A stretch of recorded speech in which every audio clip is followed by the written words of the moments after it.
맥스 루케이도라고 하는 미국의 작가예요. 기독교 작가인데 이 목사님이 쓰신 책 중에 짐을 버리고 길을 묻다라고 하는 책이 있습니다. 시편 23편을 가지고 이제 글을 쓴 책인데요.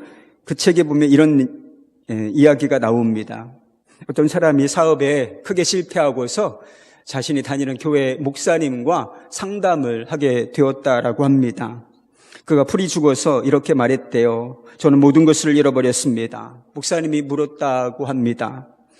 믿음을 잃어버리셨군요. 정말 안 되셨습니다. 아니, 그런 얘기가 아니라니까요. 제 믿음은 그대로입니다. 이 사람이 이 목사의 말을 바로 잡았습니다. 그렇다면 좋은 성품을 잃어버리셨다는 뜻이군요. 이렇게 물었습니다. 아닙니다. 그렇게 말한 적이 없습니다. 제 성품은 그대로입니다. 또다시 바로 잡았습니다. 그렇다면 구원을 잃어버리신 것입니까? 정말 심각한 일입니다. 아니라니까요. 저는 구원을 잃어버린 적이 없습니다. 이렇게 말하면서 펄쩍 뛰었다라고 하는 것입니다. 그렇다면 믿음도 있고 성품도 여전하고 구원도 변함이 없다면 정말 심각한 문제는 아니시군요. 이런 이야기를 해 주었다고 합니다. 여러분, 사업에 실패한 것이 아무것도 아닌 것은 아니죠. 실제로 사업에 실패해 본 분들은 이것이 얼마나 큰 또 심각한 또 가정에 얼마나 어려움을 주는 문제인지를 알고 계실 겁니다. 심각한 문제는 맞습니다. 결코 가벼운 문제는 아닙니다. 그런데요, 딱 하나, 정말 인생에 있어서 딱 하나, 가장 중요한 문제 하나만 꼽으라면 여러분 어떤 문제를 꼽으실 수 있겠습니까? 사업 실패일까요? 몸이 병든 것입니까? 또 다른 어떤 자녀가 어떤 대학에 입시에 실패한 것, 이것이 우리 인생에서 가장 심각한 문제이겠습니까?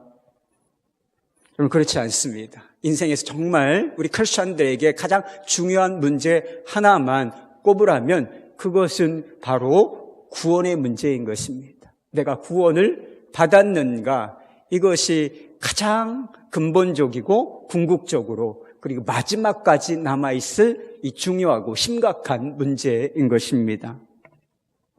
여러분은 회개하고 크리스찬, 그리스도인이 되셨습니까? 나는 그리스도 안에서 거듭났다, 구원받았다, 이런 확신을 가지고 계시냐, 이렇게 묻는 겁니다. 아멘이 없으시네요. 아멘 하셨겠죠, 뭐 속으로. 그런데 그렇게 대답할 수 있는 근거는 무엇입니까? 나는 정말 거듭났다, 그리스도인이 되었다, 하나님의 자녀가 되었다, 내가 그렇게 확신할 수 있는 그 근거는 도대체 무엇인가? 그렇게 묻는 것입니다. 마태복음 7장에 보면 후반부죠. 이제 이번 주일날 이 다룰 말씀이긴 한데 마태복음 7장 끝부분에 보면 이런 말씀이 나와요. 나더러 주여 주여 하는 자마다 다 천국에 들어갈 것이 아니다. 주여 주여. 교회 안에 있다는 이유로 여러분도 예수님을 주님이라고 부르지 않으십니까? 하나님을 나의 아버지라고 여러분 부르고 계시지 않습니까? 그리고 신앙적인 이러저러한 예배도 출석하시고 헌금도 드리시고 또 한 걸음 더 나아가서는 교회 안에서 이러저러한 봉사를 하시는 분들도 있으실 것입니다. 그러나 이런 모습들이 우리가 진짜 구원을 받았다라고 하는 것을 증거해 주는 것은 아닐 수도 있다고 우리 주님께서 경고하고 계시는 것입니다.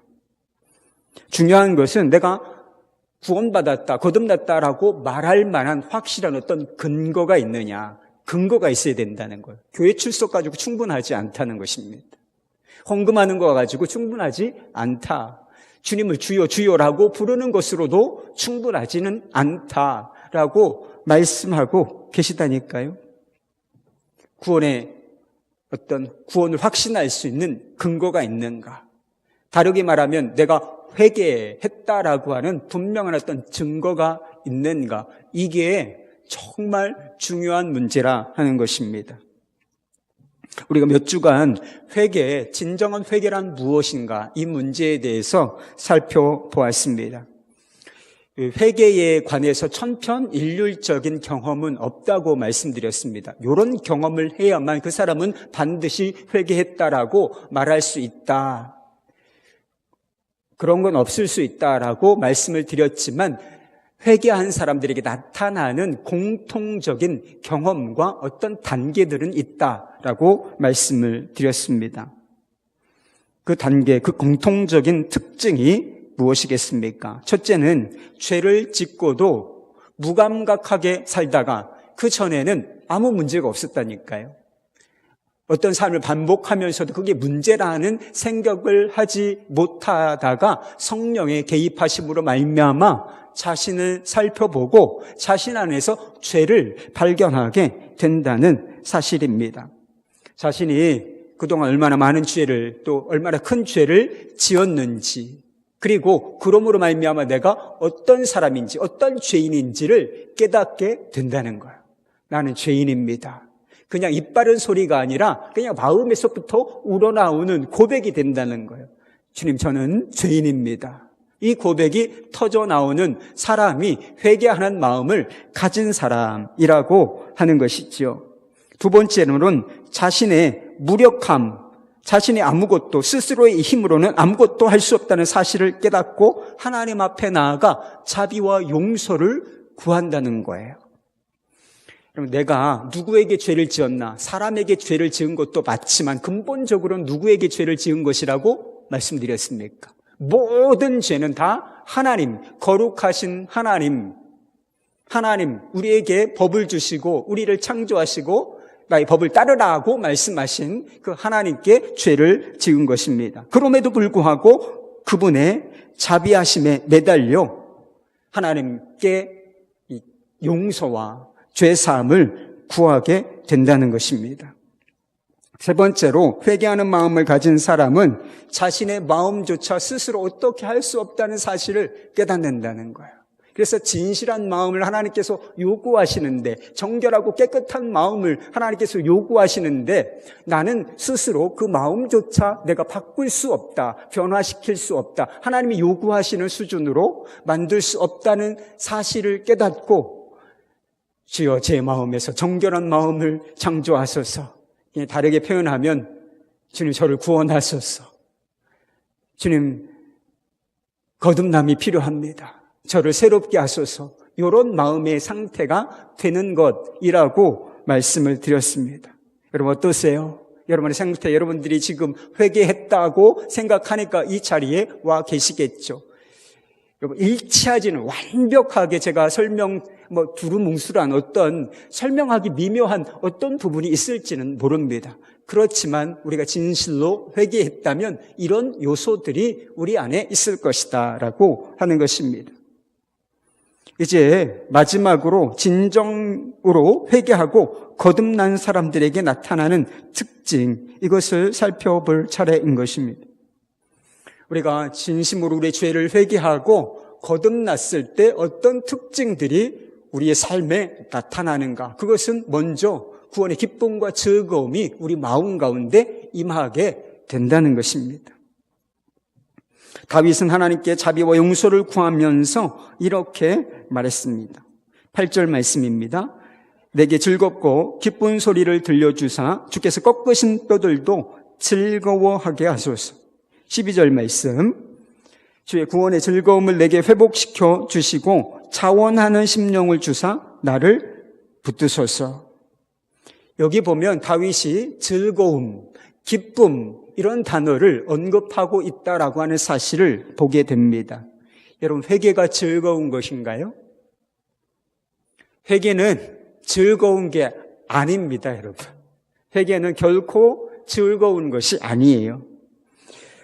죄를 직면해야 하는 것이기 때문에 불쾌하고 또 불쾌함을 넘어서 고통스러운 것이 회개가 가진 특징이에요. 예수님께서 마태복음 5장에서 팔복의 말씀을 하셨는데 그 두 번째 복이 있다라고 말씀하신 사람이 누군가? 여러분 이 사람이 복이 있어요. 어떤 사람입니까? 애통하는 자는 복이 있나니.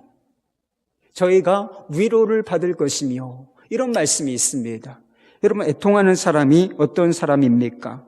자신의 죄를 깨닫고 슬퍼하는 사람이 복이 있다, 이런 말씀인 것이지요. 다시 말해서 자신에 대하여 비참함을 느끼는 자, 자신이 죄인이라고 하는 사실을 깨닫고 나는 비참한 존재다라고 하는 이 비참함을 깨닫는 사람이 복이 있다라고 선언하고 계시는 것이지요. 여러분, 자신에 관해서 비참함을 느끼는 사람, 슬퍼, 애통하는 사람이 여러분 기쁠 리가 있겠습니까? 그 회개가 기쁠 리는 없는 것이죠. 고통스러운 거예요. 그러나 진정으로 회개한 사람에게는 열매가 나타나는데, 회개는 고통스러운 거지만 회개가 가져오는 이 열매, 그 결과는 즐거움과 기쁨이라고 하는 사실은 분명한 것입니다. 여러분, 실제로 거듭난 사람들에게 나타나는 어떤 공통적인 특징, 현상, 이게 바로 구원의 기쁨이라는 거예요. 나를 용서해 주셨구나, 내가 구원을 받았구나 라고 하는 그런 기쁨이 마음속에 자리 잡게 된다는 것입니다. 여러분, 여기서 말하는 기쁨이나 즐거움은 어떤 기질적인 것을 의미하는 것이 아닙니다. 우리 주변에 보면 기질적으로, 천성적으로 아주 유쾌하고 쾌활한 사람, 조크를 좋아하고 항상 이렇게 하하하하 웃고 다니는 사람들이 있지요. 여러분, 있습니다.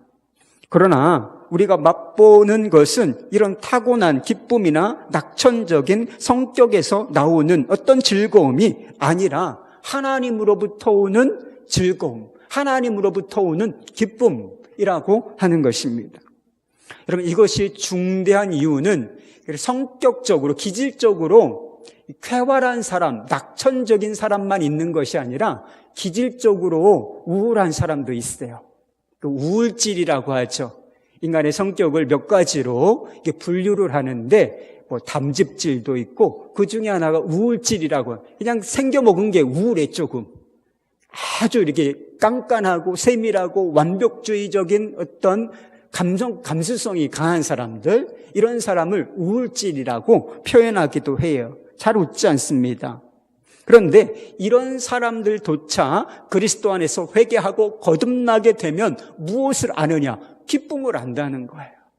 즐거움을 알게 됐다는 거예요. 이게 천성적인 어떤 성품이나 인간적인 어떤 관계 속에서 나오는 기쁨을 뛰어넘는 즐거움과 기쁨, 이것이 회개한 자가 받는, 구원한 자가 누리는 기쁨이요 즐거움이라고 말씀을 드리는 거지요. 여러분, 사도 바울은 기질적으로 대단히 우울하고 까다로운 사람이었습니다. 그가 기록한 성경을 보아도 그런 성품을 좀 읽어낼 수가 있어요. 그리고 거의 완벽주의적인 성격을 가진 그런 사람이라고 할 수 있을 것 같습니다. 그러나 그의 서신을 보면 기쁨과 감격으로 넘쳐나 있다는 사실을 알 수가 있어요. 특별히 빌립보서는 이 감옥에서 쓴 옥중서신으로 분류되는데, 거기에 보면 기쁨이라는 단어가 얼마나 많이 나오는지 몰라요. 주 안에서 기뻐하라, 주 안에서 기뻐하라, 내가 다시 말하노니 기뻐하라. 이런 기쁨이, 이 기쁨이라고 하는 단어가 반복되고 있음을 보게 되는 거예요. 자신이 맛보고 누리고 있는 것을 성도들에게도 권하고 있는 거예요. 거의 기쁨을 명령하고 있는 것처럼 보인다는 것입니다. 그가 맛본 기쁨이, 즐거움이 얼마나 강력한 것이었는가. 여러분, 그 고난도 그 기쁨을 빼앗지 못했다는 거예요. 여러분, 환경에서부터 오는 기쁨은 환경이 열악해지고 고난이 찾아오면 싹 사라집니다. 좋은 일 있다가도 여러분 사고 나봐요, 몸 아파봐요, 그 기쁨 싹 사라집니다. 내가 언제 기뻐했지? 내게 언제 기쁨이 있었지? 온도에 간다, 없어진다라고 하는 것이죠. 그런데도 이 사도 바울은 그런 기쁨이 아니라 고난이 찾아왔지만 그 기쁨을 결코 빼앗기지 않았다라고 하는 것입니다. 그의 기쁨이 기질이나 어떤 상황 속에서 나온 것이 아니라 하나님으로부터 나온 것이었기 때문에 세상은, 그리고 고난이 그 기쁨을 빼앗을 수 없었다라고 하는 것입니다. 그런데 성경을 보면 이런 기쁨이 특별한, 아니 사도 바울이니까 그렇지. 사도 바울하고 우리가 같아요? 같은 건 뭐고 다른 건 뭡니까? 우리는 사도 바울 아주 특별한, 영적으로 탁월하고 특별하고 하나님의 어떤 계시를 받고 이런 사람이라고 특별한 데가 있는 것은 맞는 것 같습니다. 그러나 그도 그리스도인이고 나도 그리스도인이라는 점에서는 다른 게 없어요. 똑같습니다.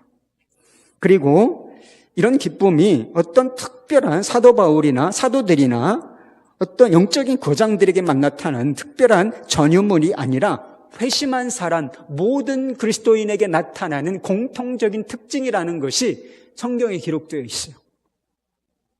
사도 베드로는 환난을 당하고 있는 성도들을 향해서 이렇게 말한 적이 있습니다.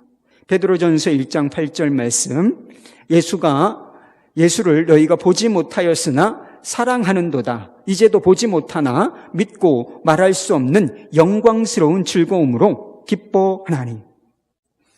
그냥 기뻐한다고도 표현하지 않고, 여러분 이 편지를 읽는 사람들이 있습니다. 이 가짜로 쓸 수는 없는 거예요. 그들의 상태를 묘사하고 있는 것이기 때문에 이 사람들이 다 죽을 상인데 너희들이 말할 수 없는 영광스러운 기쁨으로 즐거워한다. 이렇게 표현하면 이게 가짜인 걸 다 알잖아요. 그렇게 쓸 수가 없는 거지 않습니까? 그런데 그런 사람들에게, 일반 대중에게, 그리고 환난을 당하고 있는 초대교회 성도들에게 편지를 쓰면서 즐거워하노라. 그것도 말할 수 없는 형용사를 붙였다는 거예요. 말할 수 없는 또 영광스러운 즐거움으로 기뻐한다. 이렇게 표현하고 있다는 것이지요. 정도의 차이는 어느 정도 있을 수 있다고 생각합니다. 신앙이 다 같은 거는 아니니까. 그렇지만 우리가 정말 거듭났다면 우리에게도 이와 같은 기쁨이 기쁨이 생기게 마련이라 하는 것입니다. 여러분은 이와 같은 기쁨과 즐거움을 알고 계십니까? 이것을 맛보고 누리고 계십니까? 우리가 이런 즐거움과 기쁨을 맛보지 못하는 몇 가지 원인이 있어요. 그 중에 가장 으뜸이 되는 것, 첫 번째 원인은 말할 것도 없이 여러분 죄입니다. 죄. 다윗이 이 구원의 기쁨, 이 즐거움을 잃어버리게 된 계기가 무엇이었겠습니까? 그가 하나님의 법을 어기고 그가 죄를 지었기 때문에 이런 구원의 기쁨과 즐거움을 잃어버리게 되었던 것이지요. 여러분, 우리가 죄를 지으면 하나님과의 관계, 그리고 하나님과의 교제가 깨어지게 되어 있습니다. 하나님과의 관계가, 그리고 교제가 깨어지고 하나님과 멀어지게 되면 우리에게 반드시 필수적으로 임하게 되는 것이 있는데, 그것은 우리 삶에, 우리 마음의 어둠이며 그리고 고통이라는 것입니다. 여러분, 사람들이 왜 죄를 짓겠습니까? 히브리서 말씀에 보면 죄에 관해서 그런 표현이 있어요. 죄에도 낙이 있다. 맞습니까, 여러분? 죄에도 어느 정도의 기쁨이 있습니까? 죄를 질 때 사람들이 다 고통스러울 것이라고 예측한다면 죄를 지을 사람이 그래도 있을지도 모르겠죠. 인간이 죄인이니까. 그런데 사람들이 죄를 짓게 되는 이유는 그 죄가 기쁨으로, 즐거움으로 포장되어 있기 때문에 그렇습니다. 그래서 그것을, 유혹을 견디지 못해서 결국은 죄를 짓게 된다라고 하는 것입니다. 그러나 그 기쁨은 육신적인 너무나 얄팍한 기쁨이요, 말초적인 기쁨이며, 그리고 잠깐이면 끝날 그럴 기쁨이라는 것이죠. 그리고 이 기쁨이 무엇을 빼앗는가? 진정한 기쁨, 하나님으로부터 오는, 하나님과의 관계와 교제, 그 사랑으로부터 오는 진정한 기쁨을 빼앗는다는 사실을 여러분 잊으시면 안 되는 것입니다. 여러분, 잠언에 보면 음란한 여인이 한 젊은이를, 청년을 유혹하는 장면이 있습니다. 우리 남편이 멀리 갔고 그리고 한참 있어야 돌아올 것이니까 우리 같이 사랑을 즐기자 이러면서 길모퉁이에 서서 한 젊은이를 유혹하는 장면이 있어요. 그런데 이 젊은이가 넋이 나가서 결국은 따라 들어갑니다. 죄 유혹에 걸려 넘어가게 되는 것이죠. 그런데 성경이 그 젊은이의 모습을 음란한 여인의 유혹에 넘어가서 그 여인을 따라가는 모습을 무엇이라고 묘사하고 있는지 여러분 아십니까? 이렇게 묘사하고 있어요. 잠언 7장 21절부터 23절까지 말씀. 젊은이가 곧 그를 따랐으니 소가 도수장으로 가는 것 같고 미련한 자가 벌을 받으려고 쇠사슬에 매이러 가는 것과 같도다. 필경은 화살이 그 간을 뚫게 되리라. 새가 빨리 그물로 들어가되 그의 생명을 잃어버릴 줄을 알지 못함과 같으니라. 이 젊은이는 쾌락을 쫓아간 거예요. 쾌락, 즐거움을 쫓은 것입니다. 그런데 그가 사실 따라간 것이 뭐라는 거예요? 간을 꿰뚫는 고통이었다는 것입니다. 사실은 죽는 길로 가는 것이었어요. 죽는 길. 영혼이 메말라 죽는 길. 이 길로 가는 것이었다라고 묘사하고 있음을 보게 된다는 것입니다. 여러분, 죄가 이렇게 무섭습니다, 여러분. 두 번째 이유가 있어요. 우리가 이런 기쁨과 즐거움, 이것을 잃어버리고 누리지 못하는 이유가 무엇인가? 자신의 노력으로 선한 사람이 되어보려고 하는 그런 마음이 있기 때문입니다. 지금 이 자신의 상태보다 더 나은 상태가 되어야 하나님께서 나를 받아주시고 나를 용서해 주실 수 있겠다. 이런 생각을 가지고 있기 때문에 이 용서의 축복, 구원의 축복을, 그 기쁨을 알지 못한다라고 하는 것입니다. 여러분, 그런데 용서라고 하는 것은 노력의 산물이 아니라 즉각적인 하나님의 축복이고 선물이라는 것입니다. 애통하는 마음으로 용서를 구하는 것 외에 아무것도 필요하지를 않다는 것. 주님, 저의 죄를 용서해 주십시오. 제가 죄인입니다. 하나님, 저를 용서해 주십시오. 저를 구원해 주십시오. 이 마음이면 주께서 우리를 즉각적으로 그 보혈의 은혜로 말미암아 용서해 주신다는 것이죠. 여러분, 종교개혁을 일으켰던 이 마틴 루터라고 하는 분이 있으시지요. 이분이 수도사가 되어서 금식과 기도, 말씀 묵상에 전념한 적이 있습니다. 그 수도원에서 이 루터보다 경건한 사람은 없다, 이렇게 공공연하게 평가받을 정도로 이 금식과 기도와 말씀 묵상, 경건 생활이죠. 이 경건 생활에 대단한 모습을 보여주었다라고 하는 것입니다. 그런데 문제는 그의 마음속에 안식과 기쁨이 없었다는 거예요. 자신 안에 있는 죄를 발견하고 그렇게 경건에 있었는데 죄가 없어지질 않는 거예요. 자기는 자신을 알잖아요. 자기 마음 안에 있는 탐심, 이런 생각으로부터 짓는 이런 죄가 없어지지 않아서 고통을 받을 뿐이었습니다. 그러다가 로마서 1장 17절 말씀에 이런 말씀이 나와요. 오직 의인은 믿음으로 말미암아 살리라 함과 같으니라. 오직 의인은 믿음으로 말미암아 살리라. 내가 의롭게 되는 것, 하나님으로부터 용서받고 그리고 하나님으로부터 받아들여지고 거룩한 자가 되는 것이 나의 어떠함, 나의 행위, 더 나은 어떤 존재가 됨으로 그 일이 이루어지는 것이 아니라 이거는 믿음과 관계되어 있는 거구나. 내가 믿음으로 하나님께서 이루어 놓으신 그 의를, 그 용서를 그냥 받으면 내 것이 되는 것이구나. 그것이 실제가 되는 것이구나. 이걸 깨닫게 됐다는 거예요. 그래서 이 진리를 깨닫게 되었을 때 하늘 문이 열리는 기쁨을 맛봤다는 거예요. 내가 구원받았구나. 그동안 몸부림치고 그동안 경건하게 살아서 하나님께 인정을 받으려고 했던 이 불쌍한 모습에서, 이 죄인의 모습에서 내가 용서받고 내가 구원을 받았구나. 이 감격이 밀려와서 하늘 문이 그냥 쫙 하고 열리는 그런 기쁨을 맛보았다라고 그가 그의 전기에 고백한 적이 있습니다. 여러분, 다윗은 엄청난 죄를 지은 사람이었습니다. 간음, 그리고 살인, 거기에다가 거짓말, 그리고 그 밖에도 여러 많은 죄를 지었습니다. 그런데 그는 구원의 기쁨과 즐거움을 하나님께 회복시켜 달라고 담대하게 구하고 있는 모습을 보게 돼요.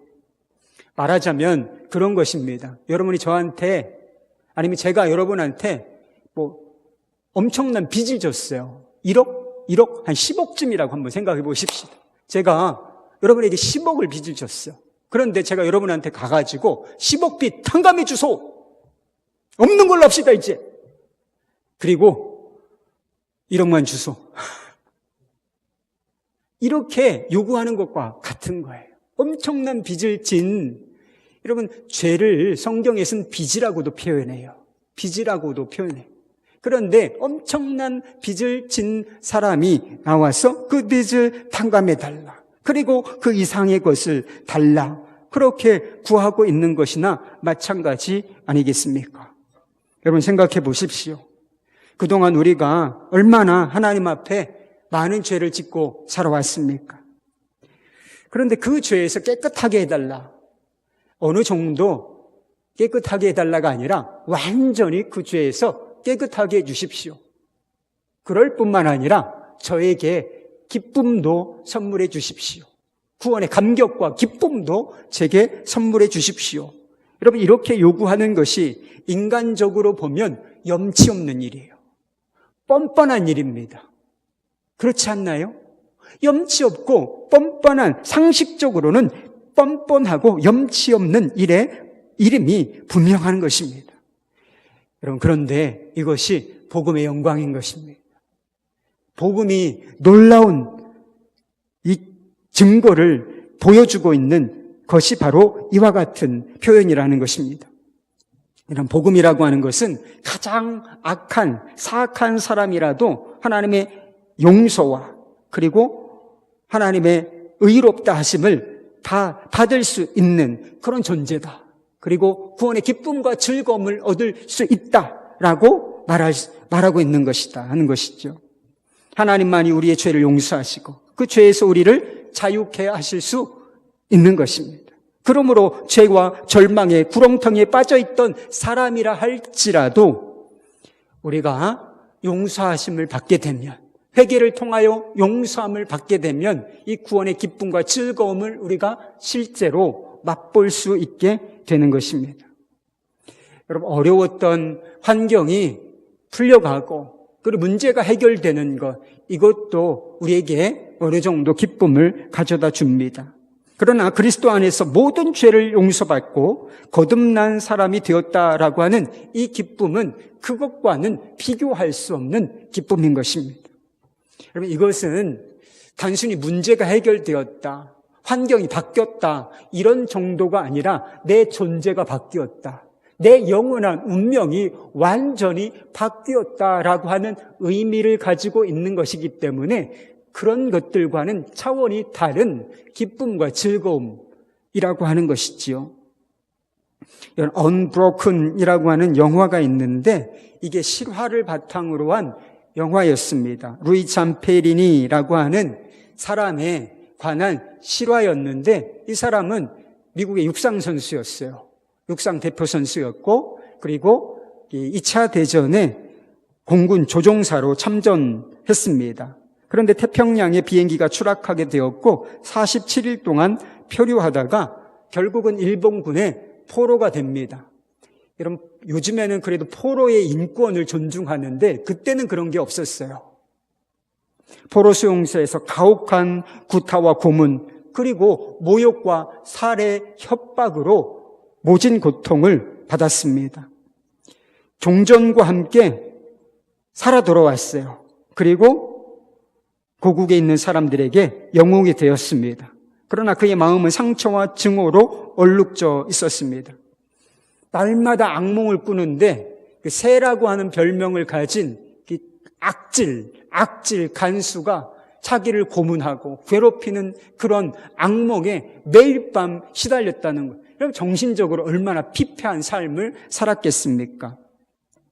그래가지고 이게 삶이 완전히 망가지게 되었어요. 알코올 중독자가 되었고 아내를 학대하고 어린 딸을 돌보지 않는 그런 무책임한 가장이 되고 말았습니다. 그리고 이 형편없는 삶, 이 깨어진 삶, 이것을 다시 새 출발하고 싶은 마음이 있었지만 그에게는 이 삶을 새롭게 시작할 수 있는 힘조차 없었습니다. 그리고 용서하고 싶은 마음도 있었지만 자기를 그렇게 학대하고 고문한 이 사람들을 용서할 수 있는 힘조차 가지고 있지 못했습니다.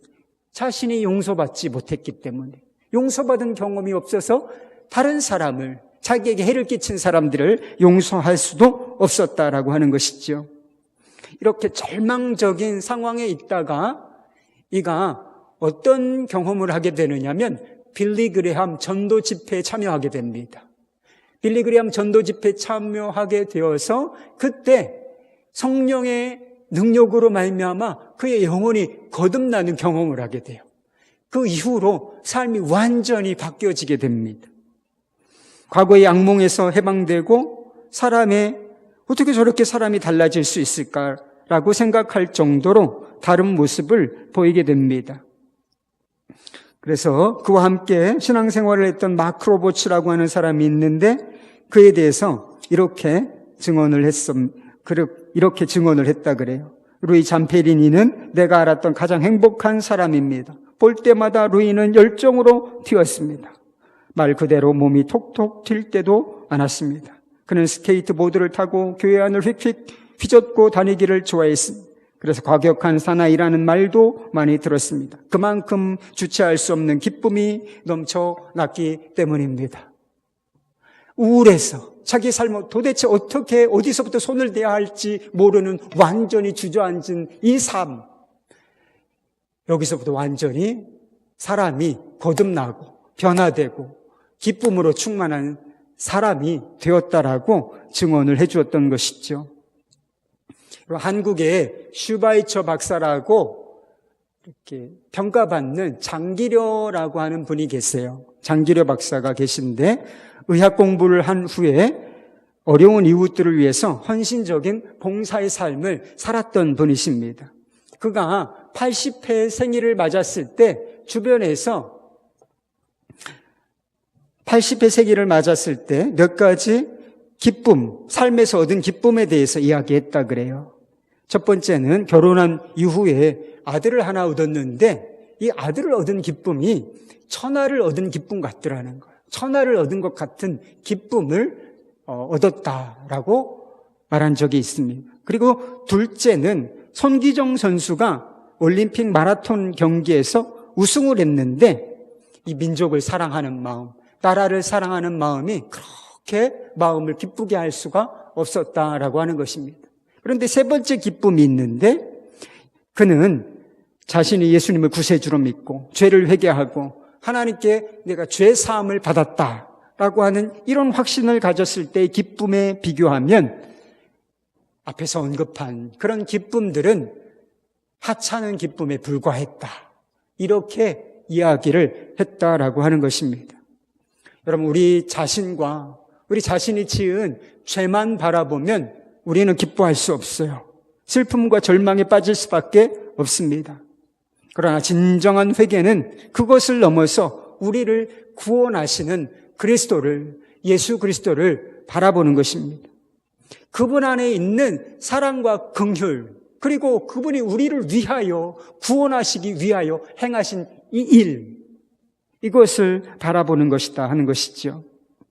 여러분, 우리의 죄가 얼마나 깊은지 그 죄의 깊이를 깨달으면 깨달을수록, 그리고 그 반대편에 있는 하나님의, 그리고 예수 그리스도의 자비와 긍휼, 그 사랑, 그것이 얼마나 깊고 크고 위대한지를 깨달을수록 우리에게 어떤 일이 벌어지겠는가? 그만큼 기쁨이 커진다는 거예요. 절망의 나락으로 떨어졌다가 예수 그리스도의 사랑과 자비와 긍휼, 그분이 이루어내신 이 구원의 역사로 말미암아 내 영혼이 구원을 받았다. 영혼이 용서받고 하나님의 자녀가 되었다. 이 기쁨이 말할 수 없는 기쁨이 된다는 것입니다. 이런 기쁨, 진심으로 회개하고 구원의 기쁨을 맛본 사람이 가지는 특징 한 가지가 더 있어요. 그것은 성령으로 말미암아 새로운 결단과 소원을 갖게 된다는 것입니다. 여러분, 거듭난 이후에 모든 죄의 유혹으로부터 차단되는 것인가? 그렇지가 않습니다.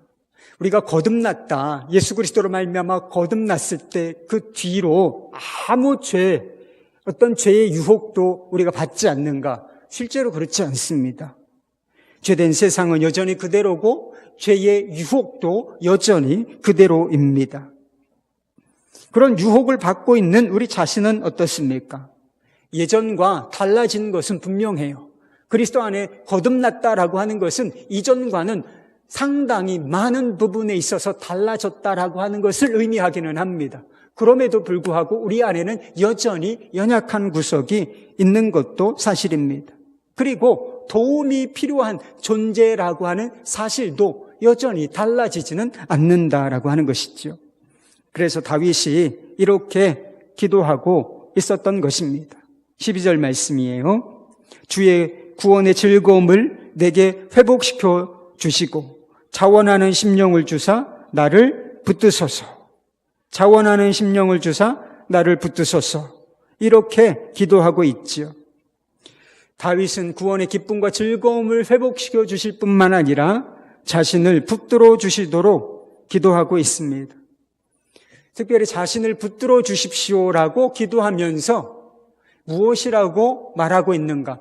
자원하는 심령을 주십시오라고 말하고 있습니다.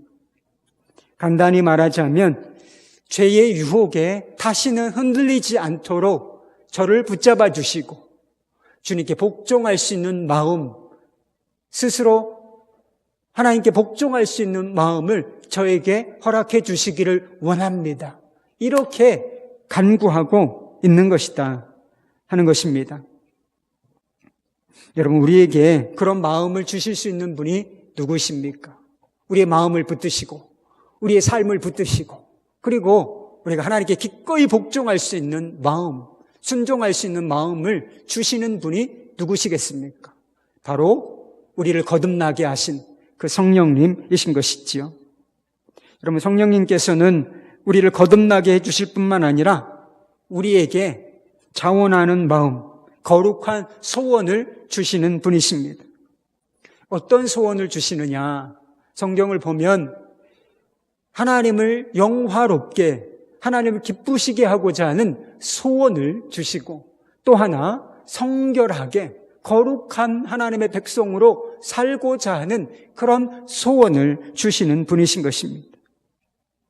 그리고 우리가 그와 같은 삶을 살 수 있도록 우리 안에서 역사하시며 우리의 영혼과 삶을 붙들어 주시는 분이 바로 성령이신 것입니다. 여러분, 죄사함을 받았다, 거듭났다라고 말하면서도 우리가 이전과 똑같은 삶을 살 수 있는 것인가? 그럴 수는 없습니다. 은혜를 더하게 하려고 죄에 거하겠느냐? 죄 가운데 살겠느냐? 은혜로 구원을 받았어요. 아무 조건 없이 그저 자비와 긍휼에 힘입어 예수님께서 하신 일에 힘입어 우리가 구원을 받았습니다. 그렇다고 우리가 죄 가운데 거하겠느냐? 예전과 같이 죄 가운데 살 수 있겠느냐? 사도 바울이 뭐라고 대답합니까? 단호하게 그럴 수 없다. 그럴 수 없다. 라고 이야기한다는 것이죠. 왜냐하면 죄가 아니라 우리가 지금 죄가 아니라 하나님의 지배 가운데 은혜가 우리를 지배하고 있고 죄의 법이 아니라 세상의 법이 아니라 하나님의 법, 성령의 법이 우리를 지배하고 있기 때문이라고 하는 것입니다. 우리를 구원하신 목적, 그 거룩한 삶으로 우리를 주님께서 성령께서 이끌어 주시기를 원하시고 있기 때문에 그 전과 똑같이 살 수 있는 것은 아니다라고 말하고 있는 것입니다. 여러분, 우리가 드리는 회개를 한번 생각해 보십시오. 여러분도 회개하시지요? 그런데 그 회개 때문에 우리가 거룩한 삶의 변화가 옵니까? 회개하면 삶의 변화가 있어야 되잖아요. 삶의 변화가 생겨야 되는데 우리는 어떻게 하느냐? 회개를 안 하는 건 아닌 것 같아요. 회개합니다. 그런데 그게 삶의 변화로, 결실로, 열매로 이어지지를 못한다는 거. 회개하고 죄짓고, 죄짓고 또 회개하고, 회개하고 또 죄짓고, 죄짓고 또 회개하고, 이런 반복이 일어난다는 거예요. 뭔가 문제가 있는 것 아닙니까? 여러분, 회개의 진실한 마음이 담겨져 있지 않기 때문에 그런 것입니다. 면피용, 습관적인 회개에 불과한 거예요. 진실한 마음으로 회개하는 게 아닙니다. 성결한 마음, 내가 성결한 삶을, 거룩한 삶을 살고자 하는 결단, 그 마음, 그 갈망이 우리 안에 존재하고 있지 않기 때문이 아니겠습니까? 여러분, 그리스도 안에서 거듭나셨습니까? 그것을 우리가 어떻게 알 수 있습니까? 구원의 기쁨을 알고 있느냐? 또 하나, 하나님을 영화롭게 하고자 하는, 하나님을 기쁘시게 하고자 하는 소원이 우리 마음속에 있는가? 그리고 그 죄에서 우리가 구원을 받았으니 우리가 거룩한 성결한 삶을 살고자 하는 그 소망, 그 갈망이 우리 마음 가운데 있느냐? 이걸 보고 알 수 있다라고 하는 것입니다. 그와 같은 갈망과 소원을 가진 사람이 거듭난 사람이에요. 구원받은 사람인 것입니다. 자신에 대한 신뢰를 부인하고 성령께서 자신을 붙들어 주시기를 구하고 또 의지하고 또 구하고 또 의지하는 사람은 결국 거룩한 삶을 살아낼 수 있게 됩니다. 완벽하지 않을 수 있어요. 완벽하지 않습니다. 그러나 이전과는 다르게 분명히 성결한 삶, 하나님이 기뻐하시는 삶으로 나아갈 수 있다라고 하는 것은 이런 분명한 사실인 것입니다. 실패가 있을 수 있죠. 그러나 결국은 그 길로 가게 될 것입니다. 예수님께서 이미 죄와 세상을 이기셨기 때문인 것입니다. 그리고 그 길에서 세상이 줄 수 없는 기쁨을 맛보고 누리게 하실 것이다 하는 것입니다. 고든 맥도널드라고 하는 분이 계세요. 고든 맥도널드. 미국의 그레이스 채플이라고 하는 교회에 담임 목사님이셨는데 간음을 하셨어요. 그리고 그 사실을 성도들 앞에 고백하고 그 담임 목사직에서 사임한 일이 있었습니다. 성도들이 큰 충격을 받았습니다.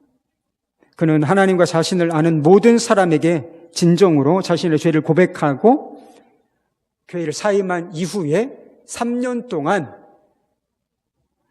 회복의 시간을 가졌어요. 다윗의 간구처럼 주님으로부터 깨끗한 마음을 주십시오. 내게 정한 마음을 창조해 주십시오. 이렇게 구하면서 마음의 회복을 얻었어요. 그리고 다시 사역할 기회를 얻었습니다.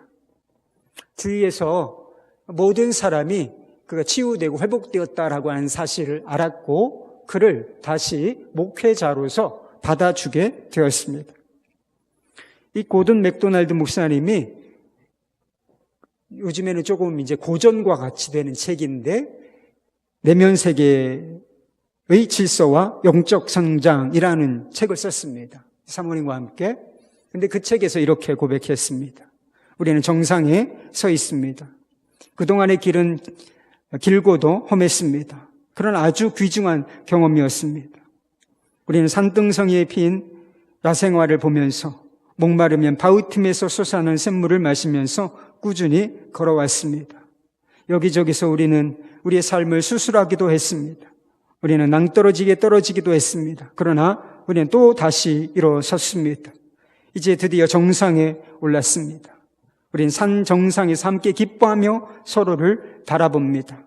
그러나 아직도 우리가 올라가야 할 산등성이가 또 앞에 놓여 있는 줄 압니다.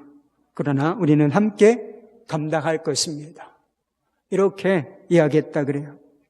여러분, 이것이 우리를 향한 하나님의 계획인 것입니다. 넘어짐이 있고 실패가 있을 수 있지만 결국은 우리를 정상에 세우시는 것, 이것이 하나님의 계획인 것입니다. 거룩한 자리에 세우는 것이 하나님의 계획인 줄로 여러분 믿으실 수 있기를 바랍니다. 여러분 주님이 정말 함께 계시다라고 하는 사실을 믿으실 수 있기를 바랍니다. 거룩한 소원을 품고 주님과 함께 동행하시기를 바라요. 나 자신의 교만함, 내가 뭔가 할 수 있다. 스스로 난 경건하다. 반대로 난 아무것도 할 수 없다. 나는 연약하고 실패했다. 이 양쪽 사실을 발견할 때마다 이렇게 고백하십시다. 주님, 주님 제게 은혜를 베풀어 주십시오. 자원하는 심령을 주사 나를 붙드소서. 이렇게 기도하실 수 있기를 바랍니다. 정말 우리가 나 자신이 아니라 우리를 성결하게 하시는 주님을 붙잡고 의지하고 그분을 따라 나아가다 보면 주님께서 우리를 정상에 세우신다는 사실, 거룩한 자리에 세우신다는 사실을 우리가 깨닫고 그 길에서 기쁨을 누리게 될 줄로 믿습니다. 그런 은혜를 누리시는 저와 여러분이 되시기를 우리 주님의 이름으로 축복합니다. 우리 찬양하고